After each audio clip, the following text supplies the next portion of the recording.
Everyone, আসসালামু আলাইকুম। আশা করি সবাই ভালো আছেন এবং সুস্থ আছেন। আপনাদের সবাইকে স্বাগতম হচ্ছে সলিডওয়ার্ক এর টিউটোরিয়াল নাম্বার 3-তে।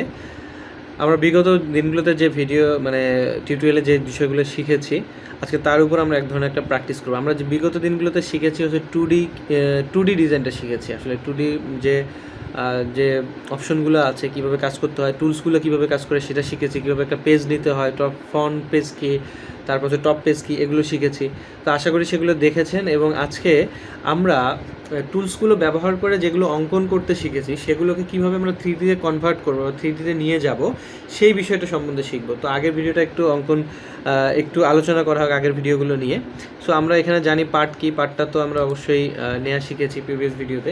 আরেকটা ইম্পর্টেন্ট কথা বলি, যারা নতুন আমার এই ভিডিওটা দেখতেছেন অবশ্যই তাদেরকে আমি বলবো আমার প্রিভিয়াস যে 2টা ভিডিও আছে সলিডওয়ার্ক পার্ট 1 এবং পার্ট 2 অবশ্যই সেটা দেখে আসবেন। যদি সেটা দেখে না আসেন আজকে আপনাদের এটা বুঝতে অনেক কষ্ট হবে। আপনারা এটা দেখে ওটা দেখবেন, অথবা ওটা আগে দেখে এটা দেখলে আরও বেটার হয়। সো আসলে সেদিক দিয়ে মনে রাখবেন। তো আমরা কী কী শিখছিলাম, এই ড্যাশবোর্ডে যে অপশনগুলো আছে মোটামুটি এগুলো সব শিখেছি। দেন হচ্ছে এখানকার যে স্কেচ অপশনটা আছে, এখানে দেখেন 1টা 2টা 3টা 4টা 5টা 6টা অপশনের মধ্যে স্কেচের যে অপশন টুলসগুলো আছে সে সম্বন্ধে আমরা জানতে পেরেছি। এবং আজকে এই স্কেচ দিয়ে আমরা যে অঙ্কনগুলো করব, যে চিত্রগুলো অঙ্কন করব বা 2D ডিজাইনটাকে আমরা 3Dতে কনভার্ট করব কিসের মাধ্যমে? এই ফিচার্সের মাধ্যমে। আজকে ফিচার নিয়ে আলোচনা করব। সো সবাই মোটামুটি প্রস্তুত হন। তো আমরা জানি কোনো কিছু অঙ্কন করতে হলে কী করতে হবে, আমাকে একটা প্লেট সিলেক্ট করতে হবে। আমি টপ প্লেট সিলেক্ট করলাম, দেন আমার টপ প্লেট, সেগুলো আমি দেখাইছি, আশা করি নতুন করে দেখানো হবে না। সো আমি ভিডিওটা যাতে লং না হয়ে যায়, যার কারণে আমি এটাকে একটু ফার্স্ট করাবো, কারণ এগুলো আগের টিউটোরিয়ালে দেখানো হয়েছে। টপ প্লেট সিলেক্ট করার পর আমাদের কী করতে হবে, টুল সিলেক্ট করতে হবে। আমি কী টুলের মাধ্যমে অঙ্কন করবো? ধরুন আমি এই যে সেন্টার রেক্ট্যাঙ্গেল বা সেন্টার রেক্ট্যাঙ্গেল দিয়ে শুরু করব। তো সেন্টার রেক্ট্যাঙ্গেল দিয়ে আমি কি করব, একটা রেক্ট্যাঙ্গেল অঙ্কন করলাম। এই যে একটা রেক্ট্যাঙ্গেল আমি অঙ্কন করে ফেললাম। এর কোনো নির্দিষ্ট মাপ দেয়া নাই, আমরা চাইলে সেটার মাপ আমরা দিতে পারি। বাট এখানে 2টা রেক্ট্যাঙ্গেল হয়ে গেছে, যাক সমস্যা না।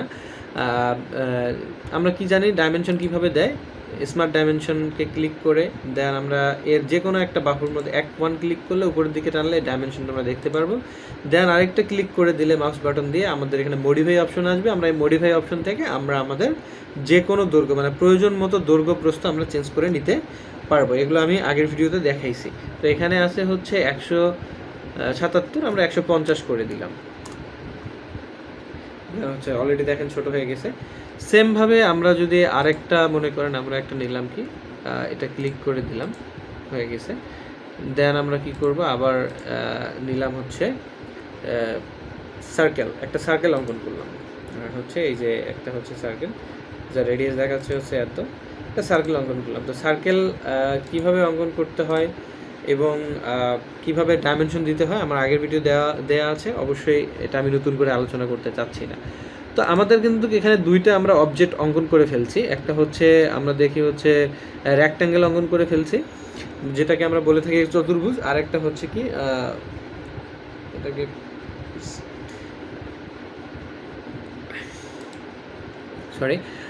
সার্কেল অঙ্কন করে ফেলছি। তো আমরা এটাকে কি করব, এটা কিন্তু এখন আছে 2Dতে, এটা আমরা কি করব 3Dতে নিয়ে যাব। তো 3Dতে নিয়ে গেলে কি করতে হবে, এই যে আমাদের ফিচার্স অপশনটা আছে, এই ফিচার্স অপশনে যেতে হবে। ফিচার্স অপশনের মধ্যে আমি একটু পরিচয় করে দেই।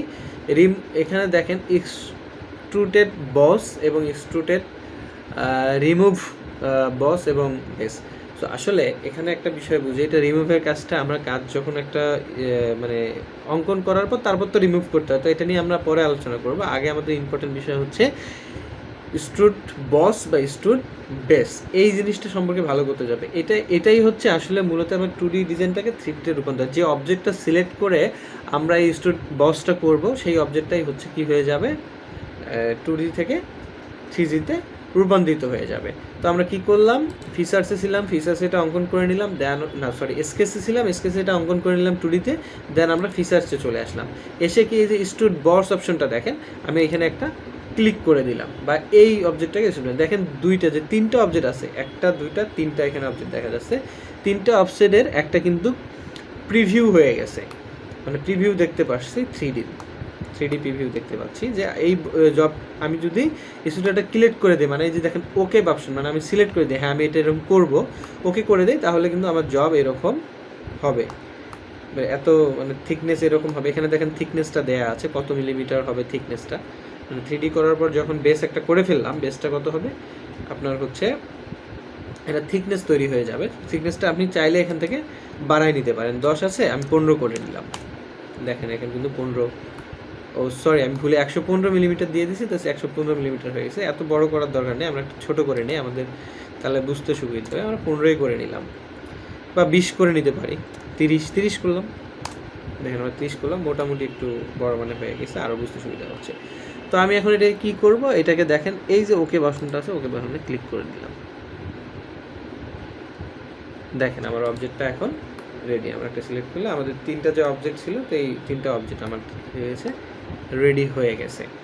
তো আশা করি আপনারা বুঝতে পারছেন একটা অবজেক্টকে আমরা 2D থেকে কীভাবে 2Dতে অঙ্কন করার পর ফিচার্সে এসে স্টুড কাট করলে সেটা কী হয়ে যাবে, একটা 3Dতে অঙ্কন হয়ে যাবে, বা 2D থেকে 3D হয়ে যাবে। এখন এটাকে আমরা মনে করেন আমরা এই পেজ একটা আছে, পেজটাকে আমরা বিভিন্ন অ্যাঙ্গেলে দেখতে পারি। তো অ্যাঙ্গেলে দেখতে হলে আমাদের কি করতে হবে, এই যে এখানে একটা অপশন আছে দেখেন, এই অপশনে আমি যখন ক্লিক করব এখানে বিভিন্ন ধরনের অ্যাঙ্গেল দেখাবে। এই যে রোটেট, এখানে দেখেন লেখা দেখেন rotate and zoom and the model move top view, মানে এটাকে যদি আমি করি তাহলে আমি টপ ভিউ দেখতে পারবো। এটার মাধ্যমে কি আছে টপ ভিউ, দেখেন ক্লিক করে দিই, এই যে উপরের ভিউটা মানে এটা টপে, এটার ভিউ এটা, এটার ভিউ এটা। দেন আমি আরেকটা অপশনে যাই, দেখেন এখানে আবার ক্লিক করলাম, দেখা আছে এখানে কি rotate and zoom the model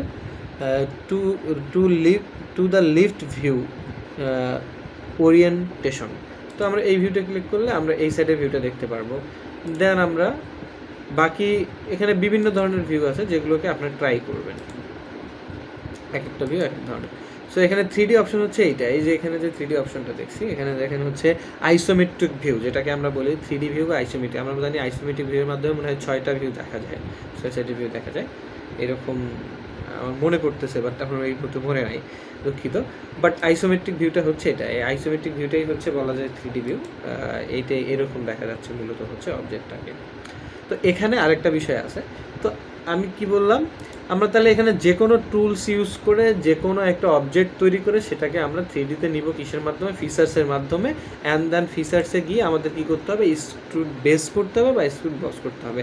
আশা করি আপনারা এই কনসেপ্টটা ক্লিয়ার। কিন্তু অবশ্যই মনে রাখতে হবে আমাদের যে পরিমাপটা আছে আমরা সেগুলো আগেই দিয়ে রাখবো যাতে আমাদের সুবিধার্থে। এখন কথা হচ্ছে যে আমি মনে করেন এইটা পেজ আছে, এইটা হচ্ছে চতুর্ভুজ যেটা আছে বা একটা ম্যাটেরিয়াল জব যে অবজেক্ট, এইখানে কিছু একটা অঙ্কন করব। আমরা প্রয়োজন হতে পারে না, কারণ একটা জিনিস শুধু একভাবে অঙ্কন করা যায় না। এই বেসের উপরে আমরা আরেকটা কিছু অঙ্কন করব। মনে করেন এই বেসটার উপরে আমরা 2D একটা অঙ্কন করব বা একটা সার্কেল অঙ্কন করে নিব, বা সার্কেল না, মনে করেন আমরা ধরেন একটা পলিগন অঙ্কন করব।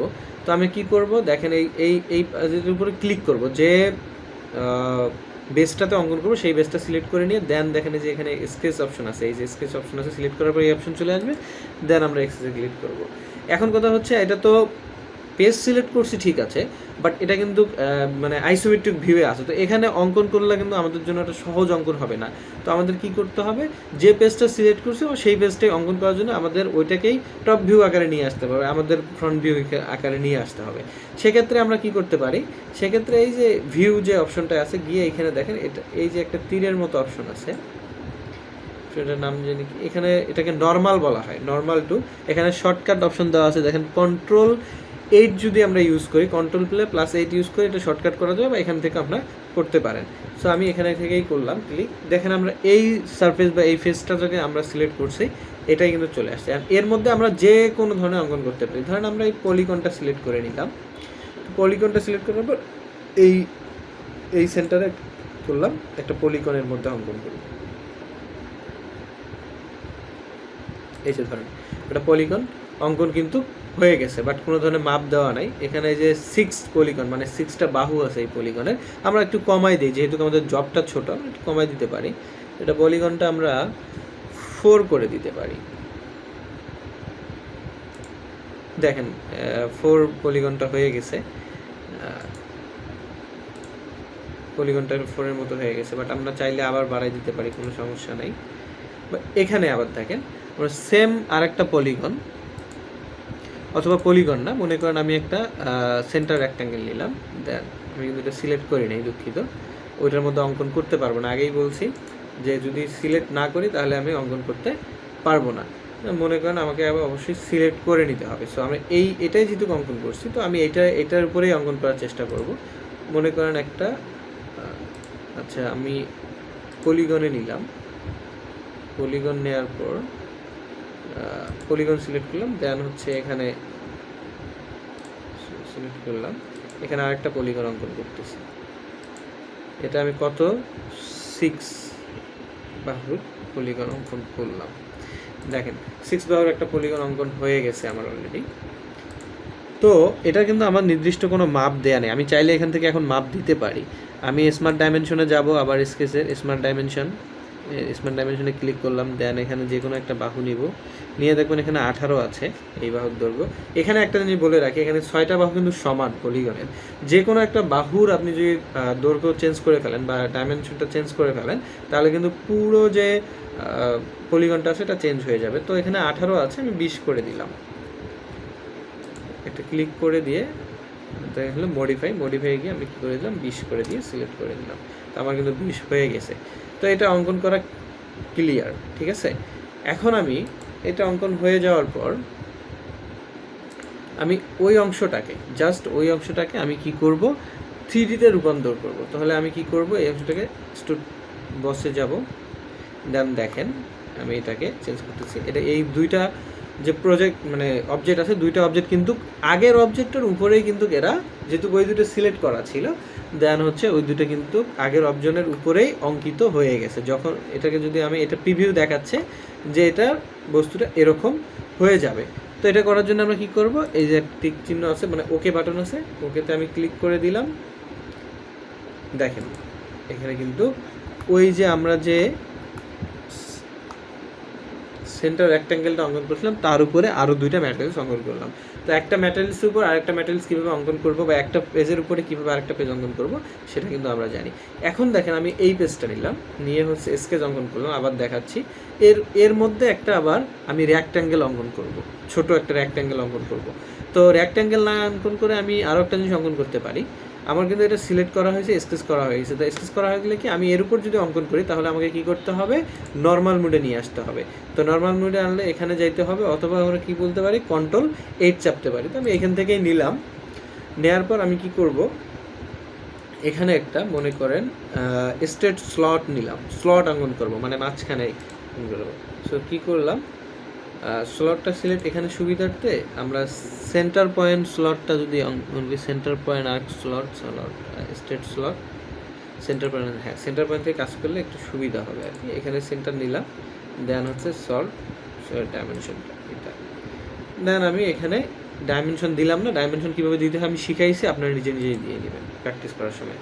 দেন এটা কিন্তু কমপ্লিট। এখন কি করব, এই স্লটটা আমি এখানে অঙ্কন করে দেখাবো এটার উপরেই।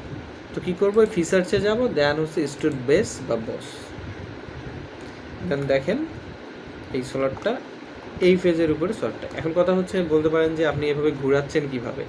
এটা আমরা ভিউয়ের মাধ্যমে আলাদা আলাদা পেজের মধ্যে ভিউ দেখতে পারি, যেভাবেও দেখতে পারি।